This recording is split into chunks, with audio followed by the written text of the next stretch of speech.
Welcome back. Today we are starting a new playlist on Firebase Masterclass with Flutter. In this playlist, we will cover lots of topics including Firebase authentication, database, remote configuration, analytics, storage, and more. This is the landing page of Firebase, and here we can explore the different services available. So for today's video, we will just explore the different services that Firebase offers. There are two types of services it offers. Number one, the build services and run services. So the build, as the name indicates, these are the Firebase products that lets you build your Flutter app or any mobile app backend. And then the run helps you run your mobile application successfully with the help of notifications, analytics, remote configurations, etc. So let's explore the first category, which is build products. So we will view these products. So one of the most important is Firebase authentication. So let's move to Firebase authentication. We can use it to just use the ready-made sign in, sign up of Firebase into our apps. We can also implement social authentication, including Google, Facebook, and lots of others as well.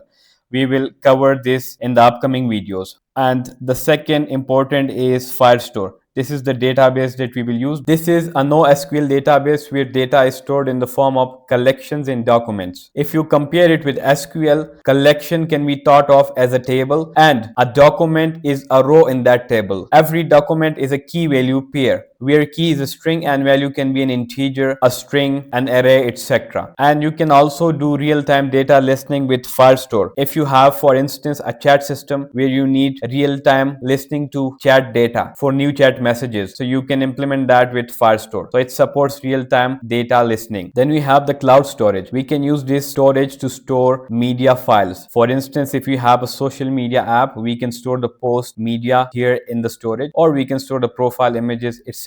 Right? And after that, we have these other features like real-time database, in which data is stored in the form of a JSON document. Then we have these others like app hosting, Firebase ML, where you get these pre-trained model that you can integrate into your app. Then we have the hosting, where we can host websites. So we will explore all of them in the upcoming tutorials. Now let's move to the run products that Firebase has.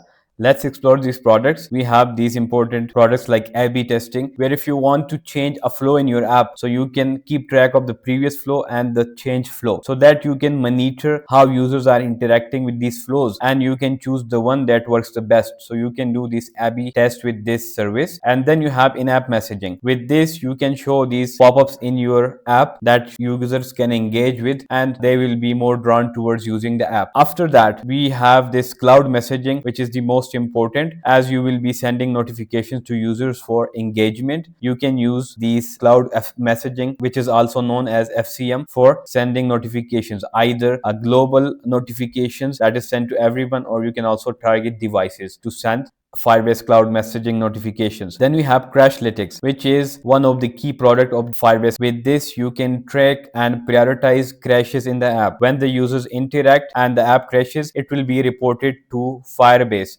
and then you can get all the insights of crashes and you can fix the bugs to avoid these crashes. So it's really important and really helps with running your app. Then we have the general Google Analytics product available here. With this, you can keep track of events. Like, for example, if you have an e-commerce app and user add products to the cart, right? So it will be registered as an event in Firebase Analytics, and you can see that in your analytics dashboard that users are coming to this flow. And after that, for example, if they proceed to checkout flow, so it will also be registered as an event, and you will get to know that users comes to the checkout part in the flow. And for example, if from checkout they get out of the app and do not proceed to payment, you will also get to know that, hey, this is the point where user journey is breaking, users are not going ahead, so there is something missing in the flow, that's why users are going out of the app. So you can keep track of all these things and you can fix the issues. You can get data driven insights about how to fix your flow, so that users can easily navigate to the flow and complete the flow. They stay in your app. And after that, we have this remote config, with which you can do small changes to your app without pushing a new build. For example, if you have some flag, you want to enable a feature or disable a feature, so you can set a flag using remote configuration. So if that flag is set to false, the feature should be disabled, and if it's set to true, the feature should be enabled. So you can do the switching through remote configuration. You don't need to push a new build. So you can do these minute changes in your app with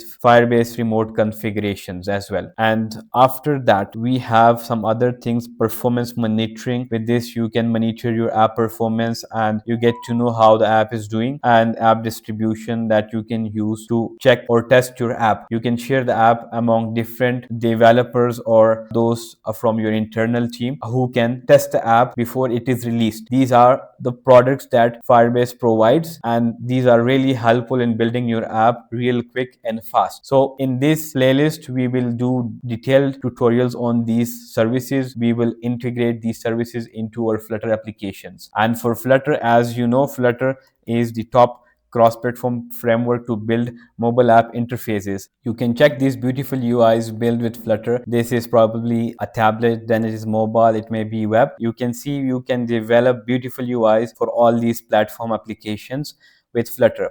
And Flutter is fast, productive, flexible, and it is open source, and you just need one single code base that can be used to build applications for these different platforms. Then you can reach users on every type of screen, tablet, web, mobile, etc. Then you can transform your workflow through automated testing, developer tooling. You have these tools available, and it's trusted by many. Then you have seamless integration with Google services. As you know, Google services are the most widely used services in the world, and Flutter connects them all very easily and seamlessly. So that's why Firebase is a good match for Flutter, as Firebase is also built by Google and supported by Google, open to everyone. You can see they have a good ecosystem, and then they have lots of latest news, and there are lots of improvements coming in Flutter. And now lots of companies are announcing to build gaming engine in Flutter. So in a nutshell, Flutter and Firebase is a perfect match for building fast mobile apps that works on different platforms. So that was it for today video, guys. See you in the next video where we will set up Firebase project in Flutter. See you there. Goodbye.